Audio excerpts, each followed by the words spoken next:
Hello, welcome to today's Khajiit EDU webinar series.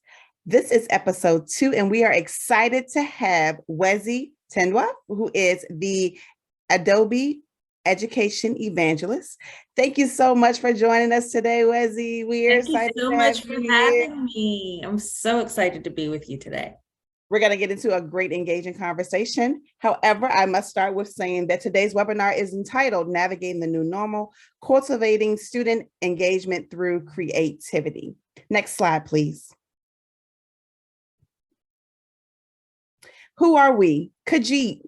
Here we believe in digital equity and that students should be able to learn no matter where they choose to study. This is an extremely important part of our mission. And our goal here is to make sure that regardless of whether the students are at home, if they are at grandma's house, if they are at caregiver's house, if they are on the go, if they are traveling with family, they have the option to stay connected and not lose that important instructional time while staying connected. Next slide, please. As I mentioned at the beginning, Wezi is our education evangelist for Adobe. Thank you so much for joining us. It is so great to see and have you here with us. I'm going to talk a little bit about who you are so that those that are not aware of who you are in the education community can be more engaged as to what you bring and what you can contribute to EDU. Wezi Thindwa is a passionate educator and champion for students, currently serving as an education evangelist on Adobe's education and community team. As a Maui native raised in Northampton, England and Virginia, Wezi's heart for learning and connecting people is rooted in her immigrant upbringing and cultivated by her cross-cultural connections through story and relationships. She served as an equity and culturally responsive instruction specialist with the Office of Professional Learning in Loudoun County Public Schools, instructional facilitator of technology at the high school level, a pre-K through 12 instructional coach with the Office of English Learners, and a third grade teacher. Wezi holds an education specialist degree in education leadership and supervision from the George Washington University, as well as a Master of Teaching, Bachelor's of Art in History and Anthropology, and a TESOL specialty from the University of Virginia. I mean, just oh my goodness, just so much girl power and star rock here. We're so happy to have you here with us, Wezi. Is there anything else you'd like to share about yourself outside of what I've already discussed for those that are in attendance today? I'm just a passionate educator. I get to fuse all of those things in the work that I do today. And so I'm really excited to talk more with you. I'm very inspired by the work that you do and Khajiit's mission. And so, yeah, I'm just happy to get into it. Well, let's jump right into it. Next slide, please. All right, so beyond the chalkboard. Now, as a former educator myself, I think that I can remember being a classroom teacher, and when I first started about 15 years ago in education, I did not have an interactive panel. There was not that immediate connectivity. If I pulled out the overhead projector, my kids were like, oh my gosh, it's technology. So now seeing the evolution of technology, I want to pick your brain a little bit, okay? Sure. What are some of the benefits of access to digital technologies as it pertains to student created work and your opinion on those best practices for success? As you were reading just profoundly your mission at Khajiit, that's what is standing out to me right now. It's the access to learning regardless of where you are. That space is no longer a confinement for the source of learning. And so that's the true benefit of access to digital technologies for students. Are we able to actually go back to that mission statement really quickly? We definitely can. Do you mind? Thank you so much. There we go. Digital equity. Students should be able to learn no matter where they choose to study. And there's power in that choice.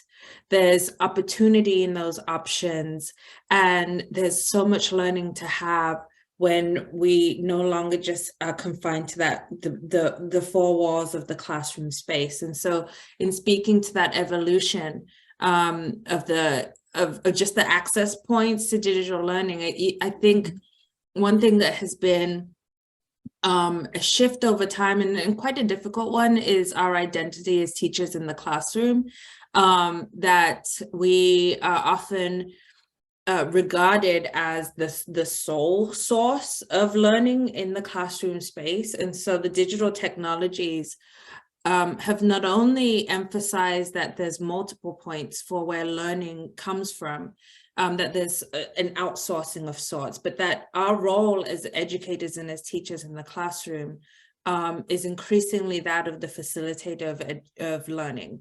And I think that's very freeing. I think it's also, when we talk about students being able to have an authentic learning experience, and we talk about the real world learning, when they are engaged in these digital technologies, this is the landscape of the future. They are in it in real time. And so we are able to actually provide learning opportunities that are authentic, where we don't have to wait. We don't have to wait for them to do that. It's right there for them. And it's a beautiful thing to be able to support students in being able to navigate what we know is going to bring them more pathways to success. Absolutely. You know, I went, before I became a technology director, and I was an ITRT in a school district. And I remember thinking, as I transitioned to that role, I was like, oh my goodness, I'm leaving the classroom. But the impact of educators, regardless of what level, there's always a need. So I just had to shift my focus, that I wasn't leaving my babies, but I was just impacting at a greater level. And it made me think about the infusion of technology, how having that access to be able to, you know, connect with teachers and provide assistance that would still trickle down to student engagement and growth was, I mean, it was just amazing. So it really warms my heart to see how digital technologies are continuing to evolve education and shape student learners. Absolutely. What a great analogy and example there too. We're going to head on over to our next slide, which talks about student voice and choice. Now, I know, because I have seen the amazing work that you do at Adobe, that one of the things that I love about being a part of the ACE community and connecting with Adobe is the passion that you all have for student creativity. Yeah. And whether they can do that both in and out of the classroom. So in your experience, let's talk a little bit about student voice and choice. In your experience, how can educators amplify student voice and choice through creativity, both in and out of the classroom? Creativity in itself is inherently based and grounded in our self-expression. So that voice is in there already. What we have to do is create the conditions for creativity to happen. And so as educators, it's our charge to, I tell teachers with whom I'm working on this all the time, there's a reason why creativity is at the top of the Bloom's taxonomy, right? It's the highest level of thinking as we frame it in our educational context, because of all of the other critical layers of thinking that are required in order for us to get to that point of formulating ideas and products that are new or innovative, or that piece together a variety of ideas in a way that they haven't been pieced together before. And so there's so much beauty and engagement in that. And it's also, I think, it's almost like this opportunity for us to explore and push our limits. Like, I don't always know how far I can go until I just give myself that creative freedom. And so that's why we see higher engagement levels with students when they're able to have the space to be creative. And so as educators, I think it's one of the challenges for me in teaching. It felt when I was planning my lessons and my units of study, things were kind of regimented, and it was just like the creating is the fun part. And so that's the stuff that we get to when we're done with everything that we have to do. And that's a really inhibiting thought process to have creativity and creating be something that is, kind of lives on the outskirts of all of the other critical components of teaching. It really is something that needs to be centered in teaching, because it allows students to infuse all of that other depth of thinking, and really manipulate and work with learning materials in a way that allows them to do things that we might not have expected. And so when we talk about having high expectations for students and really allowing for rigor and building relationships, if we create space for creativity to happen, we are creating space for students to bloom in exactly who they are, how they can contribute to the world. And it's really a powerful thing to be able to see. I think about traditional methods and how with, the infusion of technology, sometimes how that can just kind of catapult into something even greater. And I can remember, you would do like those 9 weeks assessments, and then you would have an end of course project. And it was pretty much, you bring in the folding trifold board, you hold it up and you're like, this is my project. But now with the infusion of technology, students can work collaboratively on those projects. And I love the fact of having a safe space for student voice and choice, because you do have some students that are not comfortable speaking publicly about their presentation. And they don't have to embrace the shift of the standing in front of the classroom terrified to speak about what they've already created, because you can do voiceover presentations, you can do digital portfolios, you can do websites and those digital artifacts. So that is something that I feel as an educator, because I believe you can take the teacher out of the classroom, but you can never take the classroom out of the teacher. I truly believe that having those resources for students and giving them that option for student voice and choice is just, it's so necessary. And even though with the pandemic, it has taught us to use technology in some of the most unimaginable and creative ways, I do believe that the infusion of technology really has helped students to grow and to blossom more as they are both, expressing their creativity, as we say, both in and out of the classroom. Oh, absolutely. And when we are talking about student voice and choice and ask ourselves, why is this important? Why is it important for students to have voice and choice? Well, it's because of agency, right? That we know that when students are able to exercise their own agency, that learning ends up being accelerated for them. And we create multiple opportunities for them to step into industry or college more fulfilled, more prepared. And so there's so much about that voice and choice that the digital tools are providing for students. And as you noted, even in the examples of the demonstrations of learning, that students don't have to demonstrate their learning in one way at one time, that the multiple data points that we now have as educators to be able to tap into the thinking of students, and that they have to be able to tap into the thinking of each other.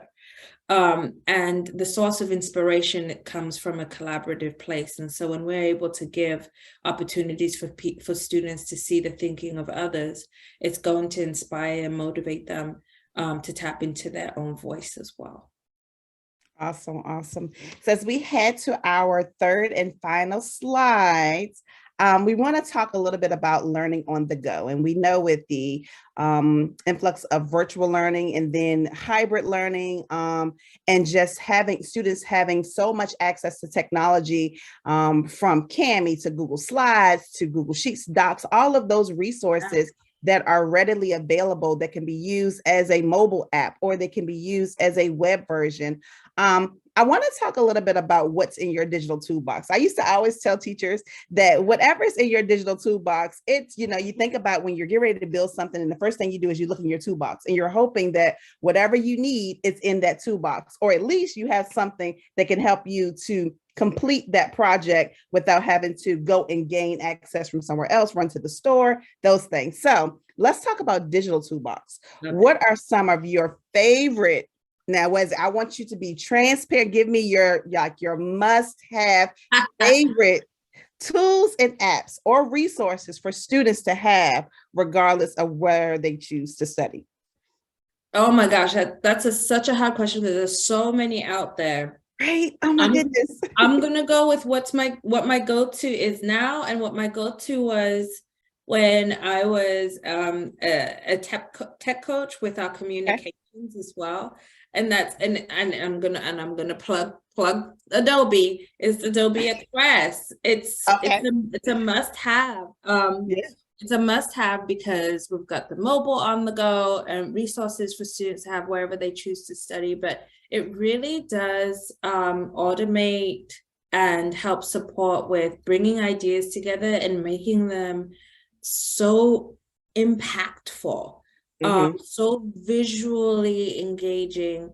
And beyond that, it forces you into design thinking, it gets you into a creative place. So with Adobe Express, what I used to do, because there was so much communication coming out, and that it was really hard to decipher, and then there was like running the school web page and stuff, and so I'll just go in there and make banners and make flyers and send them out to people and just like reorganize information in a way that looked more visually appealing, that was more comprehensible, that could reach broader audiences. And I found it just really easy to do that, even in a mobile on my phone. I could do it, and on the web base. Now, what I do love about how Express is kind of evolving, it grows, continues to improve, is the student presentation option in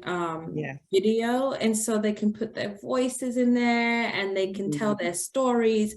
And like you were saying, just that they don't have to stand and deliver, but they can still stand and deliver, but they can also have this amazing video option for presentations, and putting together portfolios and collecting all of the assets of their work. That's not just, oh, this is like the final product, but this is actually the indication of my growth over time. I wish I tapped into that when I was in the classroom. I didn't have it at the time, but I just remember like those student conferences and how powerful they would be if I had my student with me for them to lead that conversation, going through their portfolio, their digital portfolio, about what they did. And so that is a go-to for me because it has all of those components. It has the capability of making communications comprehensible and beautiful and visually impactful and reaching more audiences. It has the options for giving student voice and organization, and choice in the way that they present and demonstrate their work as well. And also supporting teacher-student, teacher-parent conversations around their growth and where they are in the work, and it's free. So free. We love free. My colleague says free. Oh, I love it. It's interesting you mentioned free because when you think about, most districts are getting ready to head into budget season, and they're thinking about how they can either procure resources or maintain what they have and still be fiscally responsible. So for me, and I think it's a hidden gem, but I'm going to share it today. Badge.design. So badge.design is a website. Yes. So it's a website that allows teachers to create student badges. You can create digital badges. So, you think about, as educators, we like to, we complete certifications and we get the badge, and you can put that badge in your email. It's like, hey, you don't want to be the person without the badge, right? So you have that sense of ownership, that sense of, oh my goodness, I did this. I'm excited about it. And you can share that. Badge.design is a resource that allows educators to create digital badges for students. And in doing so, they can have that to share. So I've used it before to create a way to go badge for students and just send it. It can be posted in, it can be shared as a JPEG or even as a PNG. It can be posted in your Google Classroom. If students are using different resources, you can create them. You can add your own logo to it, and it's completely free. So I love badge.design. I So think that's something, good. check into that. That might be something you'd be interested in. But it's awesome. Even just making fun badges for teammates or Yeah, friends or and random. for Yes. PD, I love that. Badge.design. That's one of my go-to. Design. And I love PDF.com because it allows you to merge PDFs. If students are working on a Word document and you want to make it into one collaborative book or brochure, you can have each child to save it as a PDF, and the teacher can take all of those documents and merge. You can make end of year study guides, resources, anything that will connect back to student learning. So I love PDF. It also has the option to sign, and it's free. So I do enjoy that because like I said, we love free. Love So, but free. yes, definitely. And I think that for me, there are so many resources. We actually here at Khajiit, we recently released a blog that talked about the top 10 apps that we've seen that educators should be aware of, because one of our plus that I love as a former educator is that we sell LTE enabled Chromebooks, and that kind of takes out the decision making of who gets the hotspot. Am I taking the hotspot home, or are you taking the hotspot to this place? But each child has that LTE embedded Chromebook, so you have your hotspot, your Chromebook all together. And then when you're thinking about learning on the go, having the immediate access to those applications that you can share, you can transfer from your device to your mobile device. It's just all inclusive. And so I truly enjoy those resources. So that's a little bit, we gave them a few tips. I love those. I'm gonna look into those too. And anything that can just help with the efficiency of work, but also validation. We talk a lot about celebrating work and being able to see the visibility of learning, and also just having something in place that allows us to make sure that we're recognizing those efforts. And so I love that the badging link that you provided and the PDF, that's so good. Wakelet is another go-to for me. I actually have not been in there in a couple of weeks, but I do really love the organization capabilities of Wakelet. Yes. I love Wakelet as well. So we're going to head on to our final slide. I know that last one was our final, but this is the final. Okay. So we have a Q&A. We have a couple of attendees. So Kirsten, I'll have you to check the chat and just to see if there are any comments or any questions.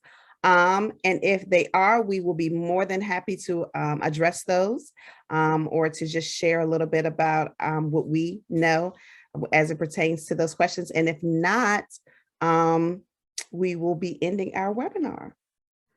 I think this was a great conversation. Oh my gosh, I'm just so excited about how the impact that we are making in education and just the, when you think about cultivating student engagement, it's you're nurturing because as educators, that's what we do. We nurture. We give the hugs. We give the you can do it.